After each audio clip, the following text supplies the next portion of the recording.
우리 옆 사람과 인사합시다. 샬롬, 반갑습니다.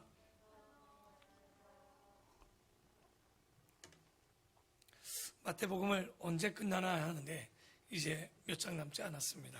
오늘은 마태복음 23장의 말씀을 가지고 말하고 행하지 않는 자라는 제목을 가지고 오늘 23장의 이야기를 다 나눠보려고 합니다. 실제 23장부터 우리가 13절까지의 이야기는요, 마태복음 가운데서도 쉽지 않은 내용입니다. 그리고 그 내용도 굉장히 어렵습니다. 왜냐하면 그 내용이 말하고 행하지 않는 자, 말과 행동이 다른 자는 우리가 뭐라고 부르냐? 그런 사람을 위선자라고 부릅니다. 그러니까 23장은요, 그 위선자를 책망하고 위선자가 되지 않도록 우리를 교훈하시고 말씀해 줍니다. 그러니까 위선자가 뭡니까? 선하지도 않는데 선한 것처럼 위장하고 선한 척 하는 것이 위선자요. 경건하지도 않으면서도 경건한 척 하는 것이 위선자고, 더 나아가 신령하지도 않으면서 신령한 척 하는 것이 제일 위선이라고 얘기합니다. 그런데 이런 위선에 있어서 가장 위험함을 갖는 직분이 어디냐? 직분이 또 어디냐? 목회자입니다. 종교계라고 할 수 있습니다. 오히려 예수 믿는 자들을 보면 다 위선자 같다라고도 얘기합니다. 말과 행동이 같지 않아요. 가정과 교회 안에서 삶과 세상 속에서 삶이 다릅니다. 세상과 또 어떻게 보면 직장 안의 삶도 너무나도 많이 다른 것을 보게 되죠. 그 중에서도 당연히 교육자의 세계가 가장 위선의 모습을 보기 쉬운, 그리고 위험한 자리라고 할 수 있을 거예요.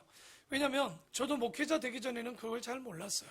그러나 목회자가 되고 이 자리에 있어보고 교회의 모습들을 다 지켜보고 함께 사역을 하다 보니 이 자리가 참 위선적일 수 있겠다라는 생각을 굉장히 많이 하게 됐습니다. 그건 왜냐하면 설교는 하고 있는데 실제 그 삶 속에서 그 설교대로 살아가는가 스스로에게 질문해 보면 굉장히 그 가운데 내가 위선자가 아닌가 싶을 때가 꽤 있다는 거죠. 여러분, 강단에 쓴 목회자의 얼굴을 보면 그분이 오늘 무슨 일이 있었는지 정확히 보이지 않을 거예요. 보일 수도 있겠지만 대부분 많은 것들 90% 이상은 가려집니다. 제가 부부싸움하고 올라오는 거 아세요? 몰라요? 모르죠. 자녀의 관계가 힘들고 올라오는 거 압니까? 모릅니까? 모르죠. 사람들과의 관계 속에서 좋지 않아서 서로 마음이 힘들고 올라오는 거 알까요? 모르는 거죠. 그러니까 그러는지 안 하는지 모르는 거예요. 또 밝힐 수도 없을 뿐더러. 그러니까 우리가 이런 모습들, 여러분 왜 연예인들이 마약을 하거나 뭐 항상 보면 프로폴리스라는 뭐 그런 것들을 보면 억지로 잠이라도 들고 그런 류의 약들을 먹거나 처방받는 이유가 뭘까요? 웃을 수 없는데 웃어야 되고 괴로운데 기쁜 척 해야 되는 이 억지의 웃음들이 그들을 병들게 하고 있을 때가 굉장히 많은 거예요. 그러면 이게 종교계나 목회자에만의 문제 있을까? 그러면 사랑하는 성도 여러분, 여러분은 어떤 것 같습니까? 정말 기쁜데 기쁘고 슬픈데 슬프고 그 모습이 그대로 나올까요?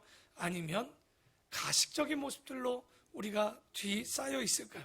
사랑하지도 않으면서 사랑하는 척, 위로하지도 않으면서 또 위로하는 척, 걱정하지도 않으면서 걱정하는 척, 기도하지도 않으면서 쉽게 기도하는 척들을 우리는 꽤 많이 하고 있을지도 모릅니다. 그래서 외식이라는 그 말을, 위선이라는 말도 쓰지만 성경은 지금 이 예수님이 가장 싫어하는 단어, 알고 보면 외식입니다. 헬라어로 히포크리시스라고 말하는데 그것을 위선자, 근데 이 위선자인데 다른 말로 이게 뭐냐? 가면입니다. 그러니까 가면이라는 게 뭐예요? 옛날에 연극할 때 분장을 완전히 심하게 해서 자기의 본 얼굴을 가리고 화장을 하는 것들, 그런 가면을 쓰는데 그게 뭡니까? 본 마음과 그 겉마음을 다르게 할 때 이것을 우리는 외식이다, 혹은 위선이다, 혹은 위장이라는 말을 쓰기도 합니다.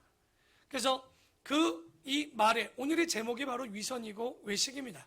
말과 행동이 다른 사람들, 말대로 행하지 않는 사람들. 그러니까 주님이 싫어한다면 우리는 그 길을 걷지도 않아야 되고 닮지 않아야겠죠. 오늘은 바로 그런 사람들의 대표적인 사람 두 부류가 나오죠. 바로 바리새인과 사두개인들에 대한 이야기를 합니다. 그러니까 서기관들에 대해서 얘기하죠. 이에 예수께서 무리와 제자들에게 말씀하여 이르시되 서기관들과 바리새인들이 모세의 자리에 앉았으니, 그 쉽게 말해서 가르치는 자리입니다. 서기관도 그렇고 바리새인도 말씀들을 가르치는 자리에 있는 자리에 앉아 있는데, 그러므로 무엇이든지 그들이 말하는 바는 행하고 지키되, 예수님이 얘기해요. 야, 그들이 말하는 건 율법이잖아요. 그들이 말하는 거 그대로 지키는 거 맞아. 하지만 그들이 하는 행위는 본받지 말라. 왜? 그들은 말만 하고 뭐 하지 않는다고요? 행하지 아니한다는 거예요. 그러니까 말만 하고 행하지 않는 것도 굉장히 우리 주변에도 많이 있을 거예요. 그런데 그것의 대표가 누구냐? 바리새인입니다. 그러니까 모세의 법을 가르친다. 여러분, 목사들이 왜 권위가 있죠?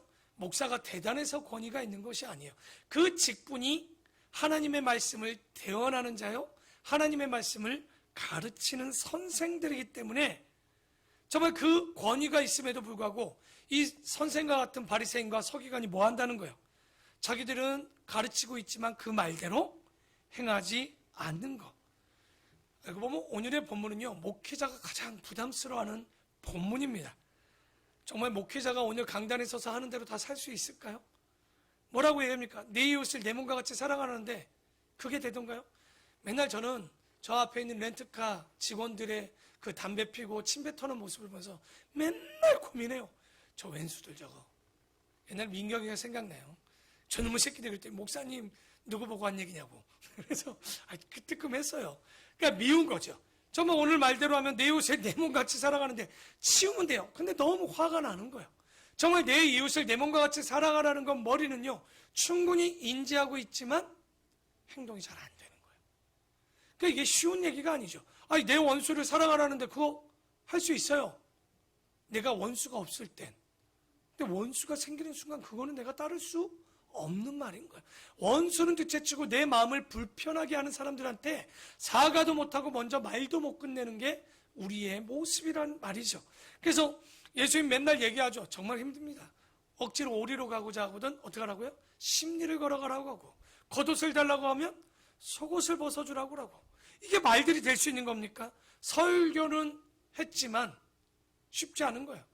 아니, 이런 거 아니어도 아주 쉬운 것 하나도 그들을 포용하지 못하고 용납하지 못해서 우리의 마음이 얼마나 괴롭고 힘들 때가 많이 있습니까? 그런데 3절에 그런 얘기를 하는 거예요. 너희들이 바리새인과 서기관을 따르지 말아라. 그들이 말하는 거 그건 그대로 행해. 그러나 그들의 하는 행위는 본받지 말라. 어떤 행위냐? 그들은 말만 하고 행하지 않는다는 말이에요. 여러분, 바리새인들과 목사님들의 말이 틀려요? 맞아요. 그러나 말은 하는데 실천할 힘이 없으면 그게 위선자입니다. 우리가 신앙의 성숙이나 성장은 뭘 얘기하냐면, 여러분, 초신자는 뭡니까? 듣고 알아요. 그런데 그들이 행할 힘이 없다면 초신자 맞습니다. 그런데 교회를 20년, 30년, 아니 직분자가 되어서 권사, 안수집사, 장로, 목사가 되었는데도 불구하고 그 말대로 살아가지 못하고 행하지도 않고 그 말대로 살아가려고 노력도 하지 않는다면 안 되는 것 아닙니까? 그러니까 목회자인 저도 얼마나 괴롭냐면 알아요. 어쩔 때는요 사랑 얘기 안 하고 싶을 때가 있어요. 내가 안 사랑하고 싶어 죽겠는데 그걸 나가서 사랑하라고 얘기할 수 있겠습니까? 괴로워 죽겠는 거예요. 그런데 그럴 때 제가 한때 한참 고민했어요. 사랑하지 않는데 사랑하는 설교를 해야 되느냐 말아야 되느냐. 안 하고 싶어서 안 했어요. 근데 성경은 뭐라고 하냐면, 뭐라고 합니까? 우리 주보 뒤편에도 우리는 성경 66권을 아주 빠르게 더하거나 빼지 않고라는 말이 그렇게 가슴에 오는 거예요. 그 더하는 것도 문제인데 빼는 것도 죄가 될 수 있다는 생각에 내가 못한다고 안전하는 것이 아니라 못해도 전해야 되는 거예요. 그러니까 목사들이 왜 저래? 손가락질해도 돼요. 그럽니다. 다 못해요. 하지만 목회자의 자리는 하지 못해도 전해야 되는 거예요. 너무 좋아하지 마세요. 권사도 그런 자리에 있는 거예요. 안수집사도 평신도도 동일한 자리에 있는 거예요. 본인들도 예수를 믿고 예수를 영접한 사람들이고 그리스도를 주라 칭하는 사람들이고 의롭다 칭함받았다면 그대로 살아가는 거예요. 다만 거룩한 부담감의 크기는 다르겠죠. 책임의 크기는 다르겠지만 분명한 건 우리가 그 길에 서야 될 것이고 그 부담감이 큰 만큼 책임의 자리요, 영향력이 있는 자리요, 더 나아가 복의 자리인 거예요. 제가 잘못될 가능성도 많지만 복받을 가능성도 굉장히 많아요. 세상 말로 한 끗 차이입니다.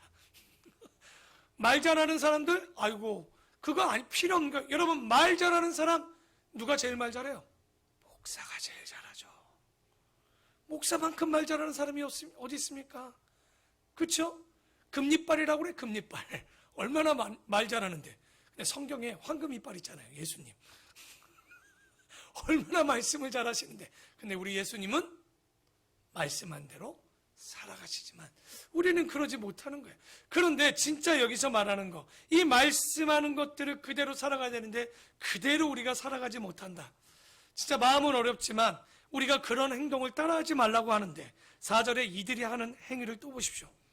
또 무거운 짐을 묶어 사람의 어깨에 치우되, 아유, 자기는 이것을 한 손가락으로도 움직이려 하지, 그러니까 손가락 하나도 움직이도 안 하려고 하는 거예요. 누가?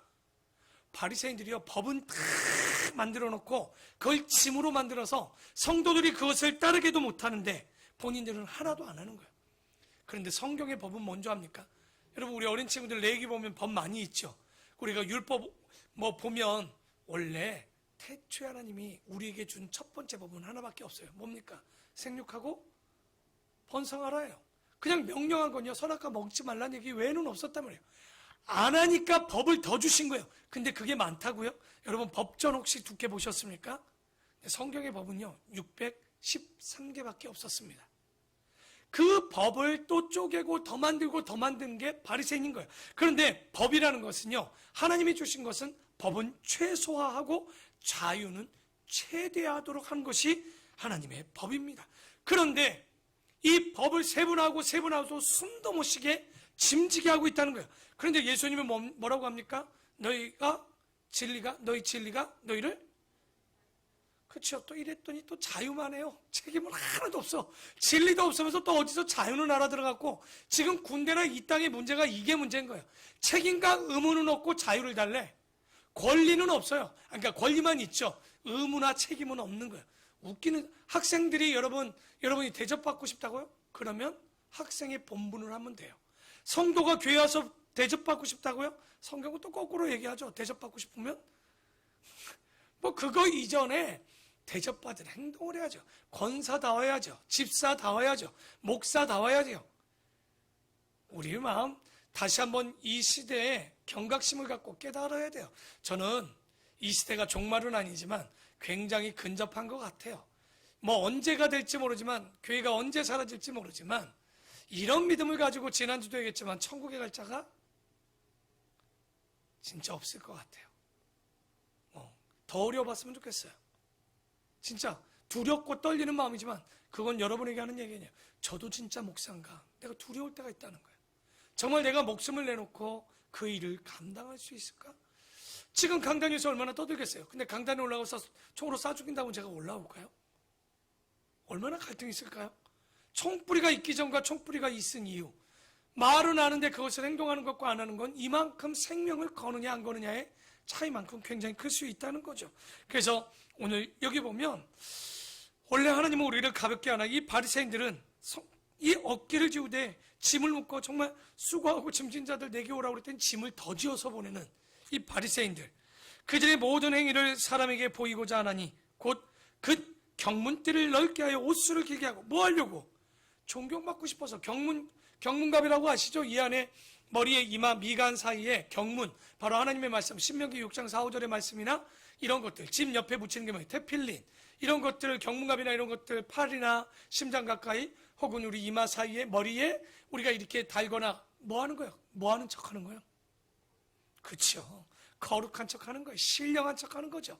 말씀 가지고 성경책 끼고 살면 굉장히 거룩한 척 하는 것 같은 거죠. 그러니까 그렇지 않다는 거죠. 그런 경문갑을 여기다 붙이는 자들이 있지만, 자, 그들이 한다는 행동을 봐라. 잔치의 윗자리와 회당의 높은 자리와 시장에서 문안받는 것과 사람에게 랍비라 칭함받는 것을 싫어한다, 좋아한다. 그러면 또 여러분 안 좋아하는 것 같죠? 여러분은 안 좋아하는 것이 아니라 그런 자리가 없어서 그렇지만, 여러분 누가 오는데 집사님 오셨습니까? 장로님 오셨습니까? 장로님은 우리의 꽃입니다. 저만 없어서는 안 되는 기둥입니다. 어느 순간 이 말 안 해주면 서운한 날이 온다니까요. 옛날에 목사들 그러잖아요. 설교 끝나고 만나면 목사님 은혜 받았어요. 근데 제가 은혜 준 것도 아니니까 저한테 은혜 받았다는 얘기 하지 말라고 그랬잖아요. 그건 하나님이 주시는 거예요. 저는 그냥 있는 것 대언해 줄 뿐인 거예요. 정확히 얘기하면 하나님 안에 여러분의 예배를 드렸기에 은혜가 이루어진 거지, 제가 준 게 아니에요. 여러분이 깨어만 있으면 어떤 목회자가 와서 전해도 말을 더듬어도 부족해도 은혜 받을 수 있습니다. 그러니까 여러분에게 달려있는 거지 목사에게 달려있다고는 보여지지 않아요. 그래서 우리가 여기 보면 이런 것 안 좋아할 사람이 어디 있냐는 거예요. 그런데 야고보서 3장 1절에 이런 얘기를 합니다. 내 형제들아, 너희가 선생된 우리가 더 큰 심판 받는 줄을 알고 선생이 많이 되지 말라고 해요. 메가톱급 심판이 누구에게 먼저 있어요? 여러분 에스겔서 볼 때 보셨죠? 그 심판과 심판이 이를 때 어디서부터 시작되던가요? 성전에 나이 든 양반들이 누구 계세요? 제사장부터 시작하는 거예요. 선생부터 시작하는 거예요. 왜? 그만큼 책임 있는 자들부터 하나님께서 그들을 심판하시는데, 이들이 뭐 하고 싶은 거예요? 권위적인 모습으로 이런 존경받고 싶은 자리에 있고 싶지만, 여러분 조심해야 되는 거예요. 성경에서 나오는 목회자나 교사가 정말 조심하지 않으면 안 되는 말씀들이 굉장히 많이 있어요. 여러분 가장 위험한 자리가 어디예요? 바로 목회자라고 그랬죠. 왜? 외식인 거죠. 외식. 모르면서 아는 척할 수 있어요. 요즘 목사님들 아주 난리죠. 인터넷에서 어떻게 보면 인터넷 설교를 하고 방송 온라인 설교를 하면서 가장 심각한 게, 예전에는 우리 성도들 한 5, 60명이 나를 평가했다면 어느 순간 나도 모르는 사람들이 나를 평가를 하고 있는 거예요. 여러분 얼마나 좋아요. 요즘 마트죠. 마트, 설교 마트. 어느 교회 가서 뭘 골라 먹을까, 어떤 설교를 들어볼까 많이 듣더라고요. 우리 교인들 제 설교만 듣겠으니까 말도 안 되는 얘기죠. 좋은 설교면 들어도 되죠. 근데 들으면서 그들이 하는 얘기가 있어요. 정말 설교를 들 때 이걸 정말 설교라고 있을까 할 정도로. 왜? 지금 이제 평가를 받기 시작하니, 왜? 객관적이잖아요. 여러분은 저를 좋게 봐주는 분들은 좋게 보고 안 좋게 보는 분들은 안 좋게 보겠지만, 다른 사람들은 아예 좋고 싫고를 떠나서 객관적으로 보기 때문에 실력이 들추어지는 거예요. 그냥 민낯이 보이겠죠. 그러니까 성경을 아느냐, 제가 그랬잖아요. 제가 신학교 갔을 때 제일 먼저 놀란 거, 성경을 안 가르쳐 준다는 거. 그래서 기대를 가지고 대학원을 갔더니 더 안 가르쳐 준다는 거. 왜냐하면 신학대학원과 신학교의 기본은 성경을 보고 알고 온다는 개념하에 뭘 하냐면 신학을 가르치는 거예요. 성경을 가르치는 것이 아니라 그것에 관련된 조직신학, 그것에 관련된 실천신학, 그것에 관한 개론들이나 오경이나 이런 예언서, 이런 것들을 가르치는 거예요. 그 참 가봤더니 졸업했어요. 그러고 나서 또 사역을 7년 했어요. 그런데도 뭡니까? 성도들이 물어봐요. 목사님 성경에 이런 거 나오는데 모르시나요? 14년, 10년을 또 공부했는데 모른다고 또 할 수는 없잖아. 그러니까 일단 설명해봐. 모르는데도 막 설명을 해야 됩니다.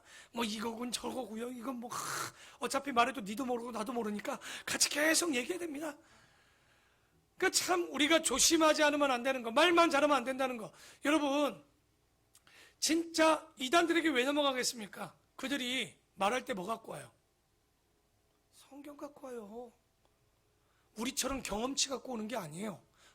내가 옛날에 예수를 믿었는데 감기 걸렸다 나았어. 옛날에 내가 예수 믿다 사업을 망했는데 잘 됐어. 그게 예수 믿어서 감기가 나은 걸까요? 아니면 약을 잘 먹어서 감기가 나은 걸까요? 그런데 이단들은 성경을 들이대는 거야. 근데 우리는 성경도 몰라. 그러니까 또 맞는 것 같아 또. 그러니까 우리가 얼마나 말도 모르고 행동도 안 하고 있는지. 그러니까 이 외식들이 창세부터 요한계시록까지 우리가 빨리 이제 섭렵하고 여러분들이 가르칠 자리에 서야 되는 이유가, 이제까지 이제 듣고 젖먹이만 좋아해서는 절대 안 된다. 그래서 8절에 이런 자리에 쓰지도 말 것이고, 그러나 너희는 뭐라고요? 랍비라 뭐 하지 말라고요? 칭함을 받지 말라. 너희 선생은 하나요? 너희는 다 형제니라. 예수님이 딱 결정해 줬어요. 교회 안에 선생은 누구밖에 없다고요? 예수 그리스도밖에 없는 거예요. 성경에 목사라는 단어도요, 에베소서 4장 11절에 밖에 없습니다. 그 목사가 뭘까요? 목자 플러스 선생을 합친 거예요. 그러니까 목사에 사는 스승사자를 쓴 거죠. 그러니까 목양하고 가르치는 사람을 목사라고 부르기는 하지만 우리의 스승은 누굽니까? 실제는 예수 그리스도 한 분밖에 없다라는 거예요. 그러니까 그러니 너희들은 뭐라고 칭함받지 말라? 랍비라고 칭함받지 말라. 선생은 하나요? 너희에는 다 저나 여러분이나 다 형제예요. 원래 기독교에는요, 성직자 평신도가 없었습니다. 여러분 예전에 교회 가면 여러분들은 뭐라고 불렀어요? 성도 이전에 평신도라는 말 많이 했을 거예요. 근데 요즘은 좀 덜하죠. 근데 예전에 교회들은 다 평신도, 목회자, 성직자 이렇게 했어요. 그러나 원래는 기독교 안에는 성직자, 평신도라는 것이 직급이 없었어요. 카톨릭에서 종교적인 직급을 두었기 때문에 거기서 시작된 것이 바로 이런 직급을 주고 목사다, 평신도다 하는데, 기독교는 원래 목사도 뭘까요? 평신도고, 여러분도 평신도고, 항존직도 평신도예요. 장로, 권사, 안수집사 다 뭡니까? 평신도예요. 우리 다 평신도예요. 왜? 교사는 안 하고 다 우리는 뭐라고 예수님이 얘기해요? 형제요. 또 나가는데 또 우리 또 민경이가 형제님? 뭐 그렇잖아요. 뭐 옛날에 그랬잖아요. 천국에 가면 아버지 아들 없다니까 어휴 아버지 보고 형제님 또 이렇게 또 얘기할 수 있는 거죠. 뭐 형님 해도 되나? 하여튼 형 해도 되겠죠. 근데 여기 보면 알고 보면 교회라는 것은 제가 얘기죠. 여러분이 맡은 임직자들도 직위가 아닙니다. 교회 안에서 맡은 다 뭐예요? 역할이 다른 직분이라고 얘기하는 거예요. 이거는 상위, 상하가 있는 것이 아니라 서클 안에, 원 안에서 각자의 맡은 역할대로 밀어주고 끌어주는 역할을 하는 것이 교회고 성도라는 거예요. 그러니까 괜히 뭐 성직자, 평신도 하면 권위가 올라가고, 목사도 평신도고, 성도도 평신도고, 장로도 평신도라고 하면 권위가 떨어지는 겁니까? 자, 봅시다. 옛날에는요, 강단이 얼마나, 목사님 설교 강단이 얼마나 높았는지 아시죠? 중강단이 있었고요. 위에 목사님이 설교단이 있었습니다. 중강단은 또 누가 쓰는 거예요? 사회자나 기도자가 쓰는 거예요. 담임 목사만이 맨 위에 있는 거예요. 잘못된 거예요. 예수님은 어떠셨습니까? 오히려 갈릴리 그 호수 옆에서 할 때 어떻게 하셨죠? 오히려 당신은 밑으로, 백성들은 위쪽에 앉혔죠. 그게 뭐예요? 잘 보이라고. 원래 잘 보이라고 위로 올려놨더니 이게 뭔 거예요? 이게 직분이 된 거예요. 아무도 못 올라와. 저희 교회 일부러 제가 올리는 거예요. 밑에서 사회복귀 안 하잖아요, 제가. 안수집사건, 뭐 어쨌든 사회자건 다 올라올 수 있는 거예요. 기도자만 밑에서 하지, 원래 기도자도 올라와도 상관없어요. 뭐 그것도 고민하고 된다면 그냥 올라와서 하면 되죠. 왜냐면 카메라도 올렸다 내렸다 귀찮아요.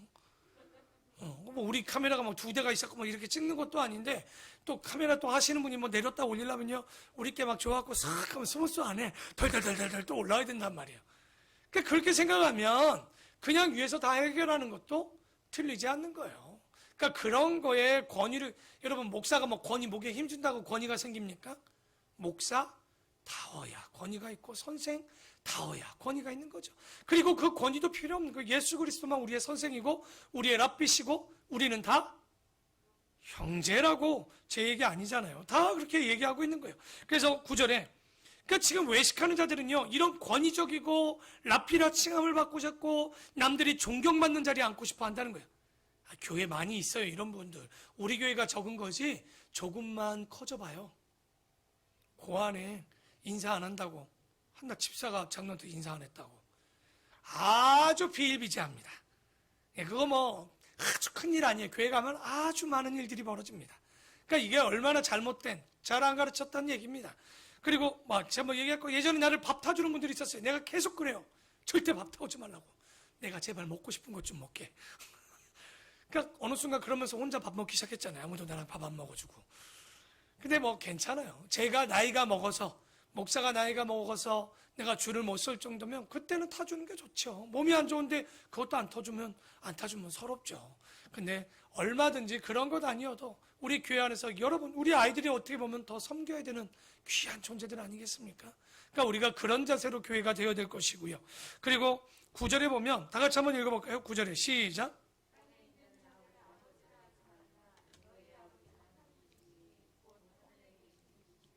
여러분, 제사장들을 아버지라고 불렀단 말이에요. 그러나 하나님 아버지만 아버지고요. 여러분, 캐톨릭에 가면 신부를 뭐라고 표현합니까? 영어로 father 그래요. 네. 이게 뭐 신적인 아버지라고 해서 father이라고 부르는데 절대 그렇게 되면 안 되는 거예요. 그러니까 로마 교황이 교회의 황제입니까? 그게 말도 안 되는 거죠. 그러니까 사람들, 여러분, 나도 그랬으면 좋겠더라. 이렇게 딱 나가면, 교황이 나가면 여러분들 일반 성도들이 어떻게 하던가요? 악수하던가요? 교황의 발에 입 맞추던가요? 얼마나 웃긴지 알겠죠? 알고 보면, 성경을 알고 보면 예수님 누가 아니죠. 오히려 그들의 발을 씻기시는 분이 예수 그리스도신 거예요. 그러니까 성경을 모르니, 성경도 모르는 사람들이 신앙을 가지니 이런 엉터리 같은, 정말 하나님이 하지 말라는, 예수님이 하지 말라는 행동들만 하고 있는 거예요. 그래서 하나님께서 우리를 형상을 지었다면 다 하나님의 존재, 여러분이 인격체 아닙니까? 얼마나 존귀한 존재입니까? 그렇기 때문에 누구도 미워해서 안 되는 거예요. 서로 사랑하고 존중하고 그렇게 해야 되고, 지나치게 사람들을 높이지 마세요. 교회 안에서도 알고 보면 우리 형제님 다 동일한 거예요. 누가 오면 어른이 먼저 자리를 비워주는 거예요. 그런데 너무 또 버릇없다고 또 애들이 먼저 앉아서 어른이 와도 막 안 일어난 거, 저는 또 그건 원치 않아요. 어른들이 그래도 또 어른들 또 이렇게 또 섬겨주는 것이 그게 교회 안에 가장 아름다운 모습이지 않을까 생각합니다. 또 10절에 또한 지도자라 칭함을 받지 말라. 너희의 지도자는 한 분이시니 곧 그리스도시다. 그러니까 이 땅에도 지도자가 한 분 계시죠. 김정은 지도자 동지가 계시는데, 헬라어 카데게데스라는 말은 분명히 얘기하지만 동의나 권력을 가지고 세워지는 지도자를 얘기하는 것이 아니에요. 오히려 목회자, 우리는 다 형제고 우리의 지도자는 누구밖에 없다? 예수 그리스도밖에 없다. 너희 중에 큰 자는 너희를 섬기는 자가 되어야 하리라. 누구든지 자기를 높이는 자는 낮아지고 누구든지 자기를 낮추는 자는 높아지리라. 천국의 법칙입니다. 여러분, 섬김을 받고 싶다면 섬기십시오. 높아지려고 하면 낮아지십시오. 그러면 주님께서 여러분을 높여주실 줄 믿습니다. 13절에 와 있을진저 외식하는 서기관들과 바리새인들이여, 너희는 천국문을 사람들 앞에서 닫고 너희도 들어가지 않고 들어가려 하는 자도 들어가지 못하게 하나. 세상에 제일 나쁜 놈이죠. 안 가려면 자기는 안 갈 것이지, 그 문 앞에 서서 잘못 가르쳐서 이 행동하는 것들을 보십시오. 자기도 안 들어가고 남도 못 들어가게 하고 못 가르치고. 그러니까 이게 교회가, 목사가 세상 가운데 걸림돌 되는 경우들이 그렇게 많은 거예요. 지금도 보면 교회가 걸림돌 되는 교회가 있지요. 목사들이 있지요. 성도들이 있지요. 여러분 잘 하셔야 되는 거예요. 우리가 지난주에 봤지만, 지지난번에 봤지만, 우리가 복음을 전해서 내가 복음을 해를 끼치거나 그들이 복음의 길에 못 가면 차라리 꼭 인터넷에 구글에 쳐보세요. 연자 맷돌 사이즈를 한번 보시면, 아, 절대 수영을 잘해도 못 나오는 무게구나. 그렇죠? 나귀가 끌어야 되는 그 크기만큼 큰 짐, 그 죄에 대한 대가를 치유. 무서운 얘기입니다, 이거. 그러니까 나는 아니겠지 하지 마세요. 나도 모르게 누군가를 내가 실족해 할 수 있는 거죠. 그래서 15절, 14절은 없죠? 15절은 화 있을진저 외식하는 서기관들과 바리새인들이여, 너희는 교인한 사람을 얻기 위하여 바다와 육지를 두루 다니다가 생기면 너희들이 하는 짓 좀 봐라. 너희보다 배나 더 지옥 자식이 되게 하는도다. 이거 무슨 얘기입니까? 사람들이 정말 어렵게 교회에 신앙을 가지고 도를 전했는데 잘못 가르쳐서 배나 지옥 자식으로 만든다면, 마귀의 자식으로 만든다면 이게 얼마나 끔찍한 일이냐.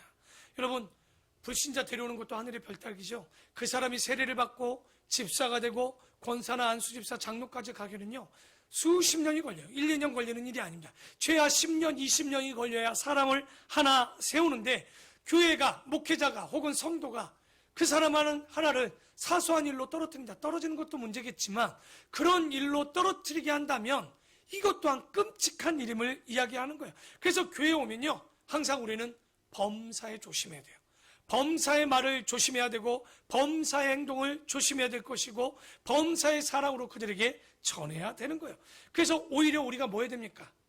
저는 여기 오늘 수요예배 정도 드리는 분들은요 주일날 교회 와도요 커피를 마셔도 꼭 그렇게 친한 사람들끼리 먹더라고. 저는 다 보고 있어요. 여러분 그거 안 보는 거 같습니까? 여러분 리더는요 그게 아니에요. 항상 혼자 있거나 누군가가 그 자리에 누가 앉아있지 않을 때 그 자리 앞에 가서 함께 대화해 주는 거예요. 다시 말해서 교회의 빈자리를 채우는 게 진짜 그리스도인인 거예요. 그러니까 그런 좀 지혜가 필요하죠. 가르쳐 줘야 되겠죠. 네, 누구 집사님 어디 좀 가시고. 여러분 그거 안 해도 이제는 저희 이제 아름다운 본교회 직분자들이 얼마나 많습니까? 14분입니다 여러분. 이 작은 교회 14분이에요. 이제 장로님도 세울 수 있는 세례교인 수도 넘었어요. 2분도 세울 수 있어요 저희 교회가. 그러니까 그 정도 되었는데 우리의 수준은 아직도 젖먹이 신앙 정도의 신앙이라면 항상 그게 불안한 거 아닙니까? 새가족이 와도 그를 품을 사람이 목사 하나? 혹은 간사 하나? 뭐 몇몇 집사나 아니요. 그게 여러분이 하셔야 될 일인 거지. 특출나게 누가 그 일에 맡은 게 아니. 그것도 그렇게 얘기합니다. 은사가 없다고. 그럼 목사는 뭐 은사가 있어서 목사 됐겠습니까? 사명을 주셔서 이 자리에 있는 거예요. 해야 되는 자리면 해야죠. 무슨 은사를 가지고 이 작은 교회 은사 타령을 하십니까? 그거 상관없는 거예요. 다 가셔야 돼요. 우리는 뭐가 돼야 돼요? 멀티 플레이어. 목사님이 없으면 누가 설교하면 돼요? 이제 권사님이 하셔야 돼요. 종종 그런 얘기 하시더라고요. 하시게 드리겠습니다. 그래서 오히려 옛날에 구역 예배가 또 나을 때가 있을지도 모르겠다는 생각이 들 때가 있어요. 그게 뭐냐면 다른 게 아쉬운 게 아니라 구역장들이 예배를 인도했단 말이에요. 설교까지 했다는 얘기죠. 지금 목장은 설교까지는 아니고 삶을 나누는데 충분히 할 수 있어요. 그런데 이제 좀 가정 예배와 이틀을 한번 2022년에는 예배를 드리게 해보려고요. 그래서 설교 본문을 정하고 본인들이 남성교회 모여서 담당자가 설교하고, 왜 예전은 다 했죠? 제가 20살 때 설교 시작했어요. 언제겠습니까? 주일학교 교사 나갔고 어디 기독교 백화점 가갖고 막 설교를 달달달 외워. 또 그림이 반이잖아. 그림 보여주면서 근데 옛날에 좋아요. 왜? 요즘 PPT 일하면 이렇게 보잖아. 옛날엔 그림 뒤에 다 있었단 말이야. 그래서 그림 보여주면서 막 설교하면서 설교하는. 근데 그것이 첫 설교가 되어서 아이들에게 공과를 하고 교사들을 가르치게 되고 그러다 교육자가 되고 설교 자리. 그러니까 이래봬도 이 모양이어도요 30년을 설교한 사람이에요. 여러분이 보시기에 이 모양이어도 제가 30년을 찬양 인도한 사람이에요. 말도 안 되죠. 실력은 안 되지만 그래도 그 훈련이 은사 없었어요. 훈련이었던 것 같아요. 그 자리가 사람을 만든다고 그 자리를 순종하는 자리에 갔을 때 이런 능력이 생기는 거예요. 여러분 능력 받고 싶다면서요. 근데 그 자리는 싫다고 하시면 어떡하겠습니까? 그러니까 그런 자리를 여러분 우리 교회 블루오션이 너무 많아요. 남들이 안 하려고 하는 데가 많아. 그러니까 여러분이 제가 교사하겠습니다. 뭐 새가족반 제가 하겠습니다. 여러분 큰 교회 가면 대표 기도도 안 오고요. 이런 교사도 하려면 얼마나 더 깐깐한데요.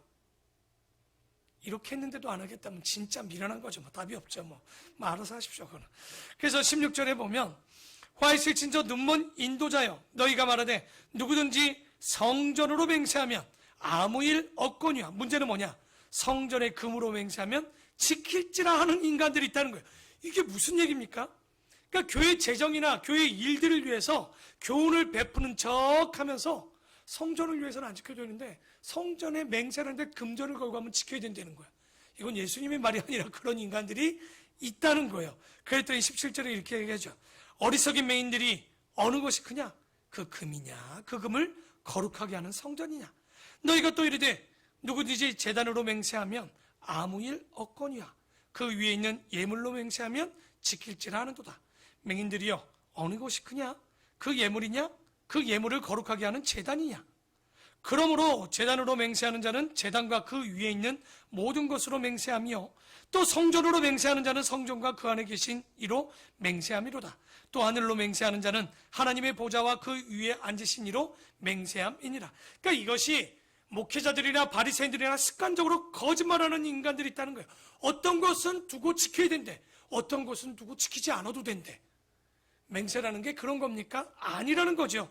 맹세는요 제일 좋은 게 뭡니까? 성전이든 하나님의 이름이든 걸고 안 하는 게 제일 좋은 거예요. 여러분 제일 믿음 없는 사람들이 뭐예요? 내가 맹세코 엄마 내가 진짜 내가 뭐 손가락에 장을 지닌다. 얼마나 거짓말을 많이 하면 그런 얘기를 할까요? 약속을 잘 지키는 사람이면 그러겠죠. 제가 이런 일 하겠습니다 하면 뭐라고 그럴까요? 저 사람은 꼭 지켜. 그러면 굳이 뭘 각서도 쓰지 않는 사람들도 있어요. 그 정도 믿음은 줘야 되는 것 아닙니까? 교인들이 각서에 공증에 사람을 증인을 세우고 얼마나 코미디 같은 일들을 하는지. 백날 성경에 올라서 청문회 가서 손 얹고 내가 위증을 안 하겠다고 하시고 뒤에 가면 다 위증하고 앉아 계셨고 이게 무슨 얘기인지 모르겠습니다. 그래서 23절에 화 있을 진저 외식하는 서기관들과 바리새인들이여 너희가 박하와 회양과 근처에 11조를 드리냐? 드리되 율법에 더 중한 바 정의와 긍휼과 믿음을 버렸도다. 그러나 이것도 행하고 저것도 버리지 말아야 할지니라. 이게 뭡니까? 남들이 볼 때 11조 잘 드리네요. 종교적 세레모니라고 그러죠. 아주 잘해요. 그런데 진짜 중요한 걸 안 하네. 그게 뭡니까? 정의와 긍휼과 참 믿음을 다 버렸다는 거예요. 그러니까 교회 와서 제가 우리 교회 헌금 안 돌리기로 마음먹었던 게 개척을 하기 준비해서 진짜 갔는데 진짜 돈이 없을 때가 있잖아요. 근데 그 교회가 헌금 바구니 돌리는데 얼마나 갈등이 있나 몰라요. 돈이 없는데 넣는 척을 할까 말까, 넣는 척을 할까 말까. 없는데 빈손을 넣어도 되잖아. 그게 내가 뭐 하는 짓인가 생각. 진짜 돈이 없을 때가 있잖아요. 사람이 진짜 돈 1,000원, 돈 10,000원이 없을 때가 있단 말이에요. 그러니까 우리가 이런 걸, 안 할 사람은 어차피 안 하더라고요. 말해도 안 하고 안 하는 건 안 하는 거예요. 은혜를 받아야 되는가? 그냥 저희 교회 제가 뭐 헌금 얘기를 뭐 자주 합니까? 성경에서나 나와야 하고 밖에 헌금하면 얼마나 큰지 은혜로워요. 막 있단 말이에요 또. 왜 안 하냐면 그 마음을 제가 알아요. 그리고 마음이 있으면요. 여러분 진짜 은혜 있으면 11조를 하겠습니까? 11조보다 더 합니다. 있는 걸 더 드리고 싶어 하겠죠. 안 하는 자는요. 있는 것도 안 드려요. 그것도 아껴요. 그것도 줄입니다. 우리는 좀 더 내려려고 내 것을 줄이고 더 나누고 더 선교하고 더 다음 세대를 위해서 기도하고 우리가 구제하는 일에 힘쓰는 거 아니겠습니까? 그래서 성경도 얘기하는 거예요. 뭐라고 얘기하냐면 이 사람들은 박하와 회양과 근처에 11조를 드리냐? 요한복음에 보면 너희 속에 여호와를 사랑하지 않는 줄을 내가 아노라 얘기합니다. 백날 드린다고 해도 그거 드리면 뭐합니까? 그 안에 뭐가 없다고요? 하나님을 사랑하는 마음이 없으면 뭐도 아니다? 아무것도 아니라는 거예요. 그러니 박하와 회양과 근처에 11조 드리는 것이 중요한 것이 아니라 먼저 정직과 공의와 의로운 삶과 믿음을 버리지 않는 것. 근데 이걸 버리면 기도하는 집이 강도의 구렬로 바뀌게 되는 거고, 그리고 제일 무식한 사람들이 11조 하면 복 받는다? 이거 세금이에요. 알고 보면 우리가 성경적으로 보면 하나님의 것이라는 것을 드리는 거예요. 근데 우리가 지난주에 배웠죠. 가이사의 것은 하나님의 것은. 그래서 우리가 좀 피곤한 거야. 가이사의 세금도 다 띄고 하나님의 것도 띄워야 되는 거예요. 열심히 하는 거예요.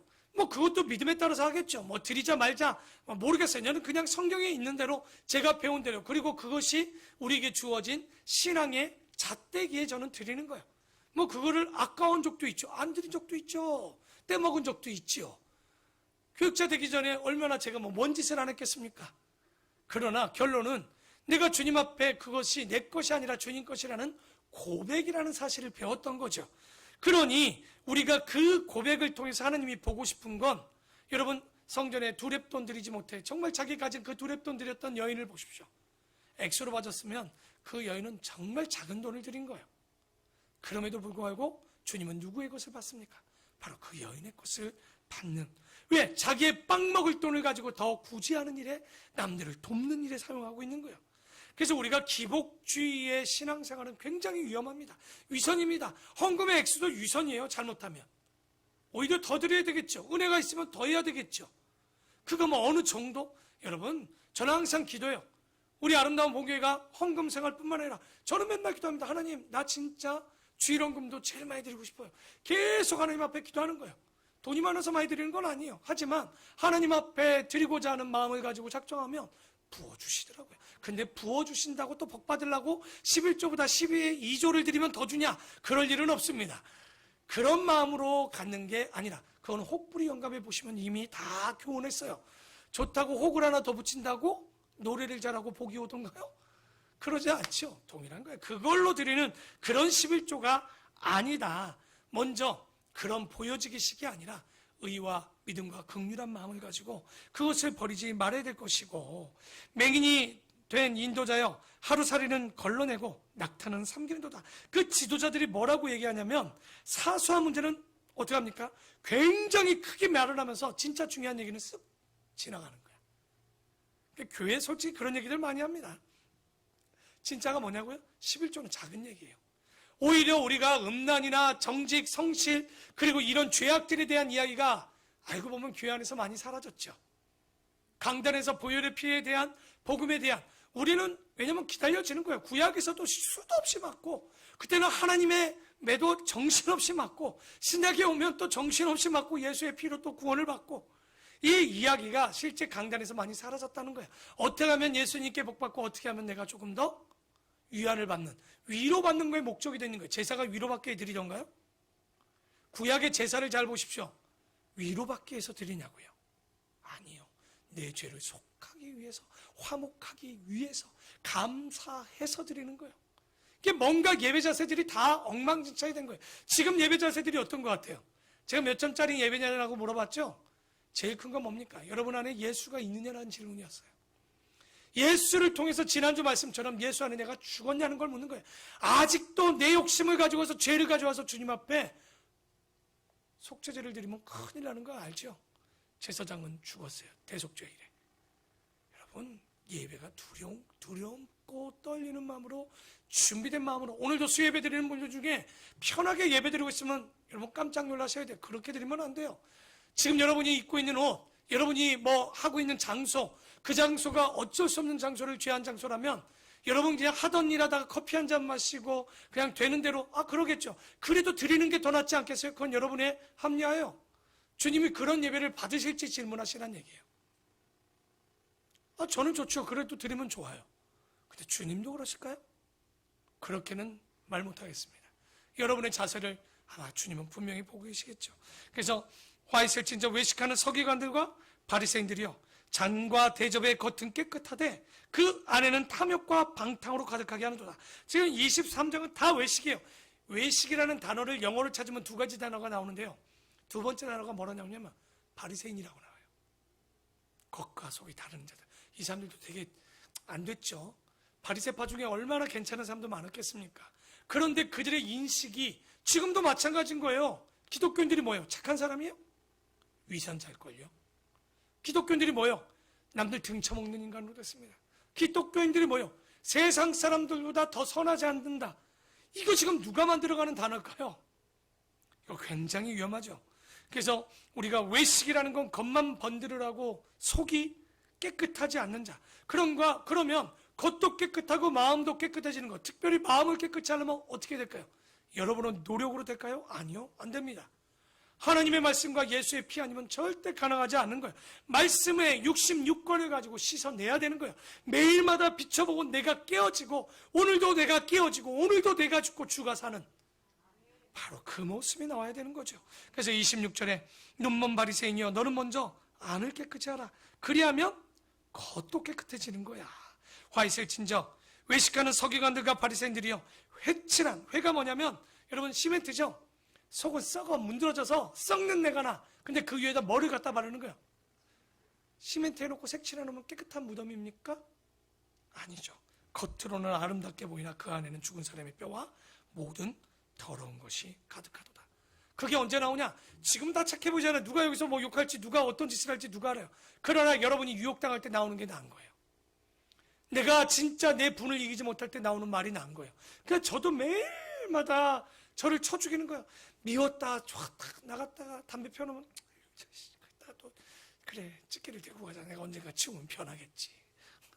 또 갔다 또 새벽에 나오면 또 새벽 예배 드리러 가야 되는데 그래서 내가 올 때 일로 안 와. 저쪽 옆길로 안 보고 오려고. 내가 못 이기는 거야 지금. 이걸 어떻게 해야 되나, 보고 있어야 되나.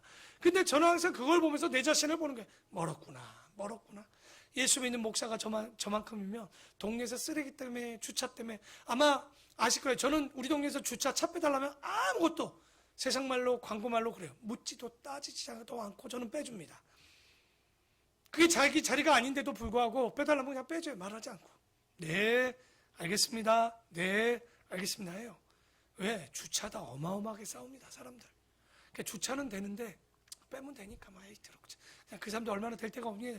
담배는 내가 피지도 않는데. 그러니까 아직도 하나님 사랑, 이웃 사랑 너무 힘듭니다. 원수는 아닌데 이웃 사랑이 이 정도로 어려우니 다음에 원수는 될까 싶어. 그러니까 내가 매일 나를 치고 매일마다 죽어야 되죠. 안 그러면 회칠한 무덤이죠. 목사라는 타이틀이 그거 받고 뭐가 또 있겠습니까? 그래서 이와 같이 너희도 겉으로 사람에게 옳게 보이되 안으로는 외식과 불법이 가득하도다. 화 있을진저 외식하는 서기관들과 바리새인들이여 너희는 선지자들의 무덤을 만들고 의인들의 비석을 꾸미며 이르되 만일 우리가 조상 때 있었더라면 우리는 그들이 선지자의 피를 흘리는데 참여하지 아니하였으리라. 웃기는 소리하고 앉았죠. 그러니까 유대인들이 한다는 짓이 죽은 선지자는 회당도 만들고 기념해, 산 자는 자보다 죽여요. 그래놓고 뭐라고 했냐면 그들이 살았으면 잘해줬을 텐데. 웃기는 소리 하고 있죠. 이런 인간들이 뒤에 누구까지 때려 죽입니까? 예수 그리스도까지 잡아 죽인 자들이에요. 끔찍한 인간들입니다. 그러면 너희 선지자를 죽인 자의 자손임을 스스로 증명함이로다. 너희가 너희 조상의 분량을 채워라. 뱀들아, 독사의 새끼들아, 너희가 어떻게 지옥의 판결을 피하겠느냐. 이런 외식하는 모습을 하고 결론은 그 자식들은 어떤 새끼들이에요? 민경아 목사님이 새끼라고 얘기했던 게 성경에 써져 있어서 한번 해본 거야. 근데 실제 이거는 세례 요한도 똑같은 얘기를 했어요. 그때 뭐라고 얘기했죠? 독사의 자식들아 그랬어요. 여기 나온 게네마타 에키드노는요, 자식을 얘기를 해요. 그런데 번역하는 사람이 하나님의 마음, 예수님의 마음을 좀 해석한다고 새끼들이라고 번역을 한 거예요. 설마 주님이 새끼들아 그랬겠어요? 안 되죠. 그렇게는 안 하셨겠죠. 그래서 아마도 이런 마음에 자기 조상들보다 의롭다고 하고 있고 겉은 번지르한 것들이 속은 썩어 문드러진 예수를 죽이려는 음모까지 가졌던 저 인간들, 그런 인간들에게는 이런 동일한 정죄를 받게 될 것이다 라고 얘기를 하는데, 그러므로 내가 너희에게 선지자들과 지혜 있는 자들과 서기관들을 보내매 너희가 그 중에서 더러는 죽이거나 십자가에 못 박고 그 중에 더러는 너희 회당에 채찍질하고 이 동네에서 저 동네로 따라다니며 박해할 거라는 것을 미래에 있을 일들을 얘기한 거예요. 너희들이 그런 짓거리를 할 거다. 그러므로 의인 아벨의 피로부터 성전과 제단 사이에서 너희가 죽인 바가라의 아들 사가랴의 피가 땅 위에서 흘린 의로운 피가 다 너희에게 죄지은 모든 것들, 그 범죄한 것들이 너희 유대인들에게 다 돌아갈 것이다. 근데 이 바가라가 누굽니까? 그러니까 유대인들에게 준 복도 있죠. 성경 66권 중 64권이 유대인이 썼잖아요. 누가가 제외한 사도행전을, 누가복음을 제외한 모든 것을 유대인들이 썼는데, 그런 유대인들이요, 이런 범죄를 한 거예요. 그러니 아벨의 성전 제단에서 그 가인과 아벨을 했을 때 가인이 버렸던 그 피 때부터 이제 오늘 여기 예수님이 보이는 누굽니까? 그 성전에서 너희가 죽인 바가레의 아들 사가랴. 바가레가 누구냐면 뿌라카 야훼라는, 뿌라카가 뭐예요? 복이죠. 야훼. 하나님의 복이라고 이름을 가졌던, 다른 이름으로 구약에 보면 열왕기하에 여호야다입니다. 여호야다 기억나시죠? 누굽니까? 이 아버지가 스가랴의 아버지라고 나오는데, 이 사람은 제사장, 바로 여러분이 잘 아는 이세벨의 딸이었던 아달랴가, 그죠? 기억나시죠? 아달랴가 죽이려고 했던 요아스를 살렸던 고모부 제사장 여호야다. 한 살짜리를 잡아다 6년 키워서 7살 때 왕으로 만들어줬던 사람이죠. 그 고모가 누구예요? 여호세바라는 사람이었어요. 그런데 정말 6년을 숨겨주고 성전에 숨겨줘서 구테타를 일으켜서 요아스를 7살에 왕으로 세워줬단 말이죠. 그런데 문제가 뒤에 나오죠. 우리 열왕기에도 나옵니다. 그 여호야다가 죽고 나자 요아스가 변질을 하게 되는 거예요, 인간이. 그런데 이 여호야다, 그 스가랴라고도 얘기하는데, 스가랴가 왕을 찾아간 거예요. 왕이요, 당신이 생명이 보존된 것이 누구 때문입니까? 우리 아버지가 당신을 침대에 숨겨 당신을 살렸건만 어떻게 하나님 앞에 이렇게 배은망덕할 수 있습니까? 했더니 이 인간이 성전과 제단 사이에서 이 스가랴를 피 흘리게 했다는 거예요. 그러니 이 순교자의 피까지 너 유대인들에게 다 물려주겠다는 거죠. 이거 무시무시한 얘기입니다. 그러니까 내가 진실로 너에게 이르노니 이것이 다 이 세대에 돌아가리라. 그래서 예루살렘아 선지자들을 죽이고 내게 파송된 자들을 돌로 치는 자요, 암탉이 그 새끼를 날개 아래 모은 같이 내가 너의 자녀를 모으려 한 일이 몇 번이더냐. 그러나 너희가 원하지 아니하였도다. 끊임없이 하나님은 모세로부터 지금 예수님 때까지 말라기까지 얼마나 그들을 새끼들을 닭 날개에 품듯이 품으려고 사사기 360년, 그리고 포로로 끌려가서도 다시 돌아오게 하고 했지만, 문제는 뭔가요? 1000년간 그 강원도만한 나라 하나가 정말 하나님 앞에 돌아오지 않았다는 거죠. 그러니까 38절에 보라, 너희 집이 황폐하여 버려진 바 되리라. 이거 언제 이루어집니까? AD 70년에 예루살렘이 황폐해지게 되죠. 그대로 이루어집니다. 그래서 39절에 내가 너희에게, 다 같이 읽고 마무리하죠. 39절입니다. 시작.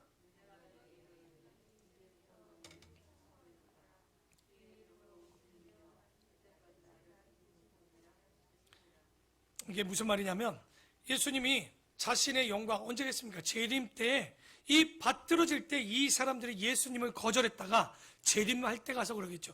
야, 2000년 전에 십자가에 못 박혔던 분이 오신다고 그래. 진짜 온 그 메시아였구나.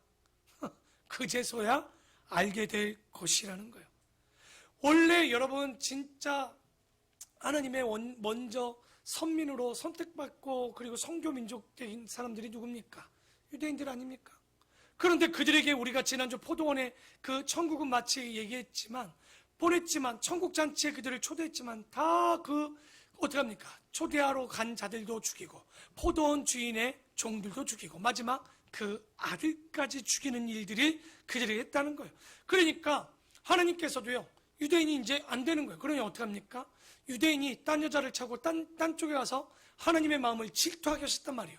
그러면 하나님이 할 수 있는 일이 뭡니까? 그래? 내가 너희만 사랑하는 줄 알아? 그러면서 이방인을 받아들이시기 시작하는 거예요. 그러니까 그제서야 어떻게 합니까?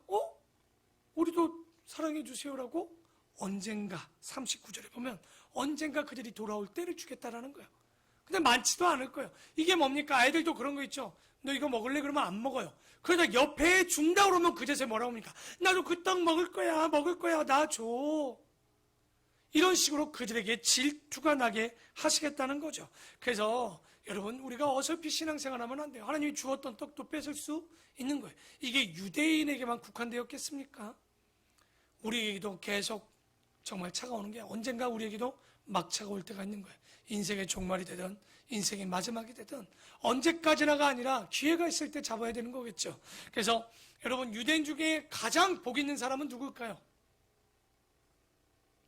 알고 보면 가난하고 애통하고 그리고 우리가 팔복의 복들. 여러분, 우리가 요한계시록에 보면 2장 3장에 보면 우리 7개에 대해서 나오고요. 그 교회 중에 에베소, 서머나 우리가 빌립보 교회 나오죠. 그 교회 중에 칭찬받는 교회 중 하나, 칭찬만 있는 교회가 하나 있습니다. 서머나 교회. 근데 서머나 교회가 왜 칭찬받는 줄 압니까? 거기에 그 교회가 다른 곳에서 다 똑같이 고난을 받는데 그 교회의 특징이 하나 더 있어요. 다른 데는 먹고 사는 건 좀 낫는데 여기는 고난도 받았는데 가난했어요. 서머나 교회가. 되게 웃기지 않습니까? 가난한데 가난하다 보니 주님만 바라본 것 같아요. 그러니 그들이 칭찬만 남았대요. 여러분, 지금 직장이 혹은 사업장이 혹은 내 가정이 혹은 내가 하는 모든 일들이 여러분, 내가 최선을 다하고 주님 앞에 끊임없이 열정을 취했음에도 불구하고 가난하다? 너무 그것에 너무 자책하거나 그럴 필요 없어요. 오히려 주님은 그런 자들에게 복이 있다라고 얘기합니다. 왜냐하면 세리나 창녀들이 뭐라고 합니까? 자타가 공인하는 죄인들입니다. 그런 자들이 여러분 오늘 바리새인처럼 어디 가서 기도하는 척 혹은 어디 가서 남들이 나에게 존경받는 척 랍비라고 얘기를 듣고 싶고 거친 번들이라는 게 속들이 썩은 것들이 존경받고 권위 있는 척 해봐야 그들에게 주님이 가장 싫어하는 자들이 누굽니까? 바로 그런 외식하는 자들이요, 거짓되게 말은 하지만 그 말대로 행하지 않는 자들을 하나님은 가장 싫어한다라고 얘기합니다. 예수님도 동일하게 싫어한다고 얘기합니다. 그런데 여러분, 이 죄인들 그리고 창녀들 그리고 가지지 못한 자들, 가난한 자들은 어떻게 할까요? 거룩한 척 해봐야 아무도 알아주지도 않아요. 그러니까 그들이 주님 앞에 나오면 제일 먼저 하는 게 뭡니까?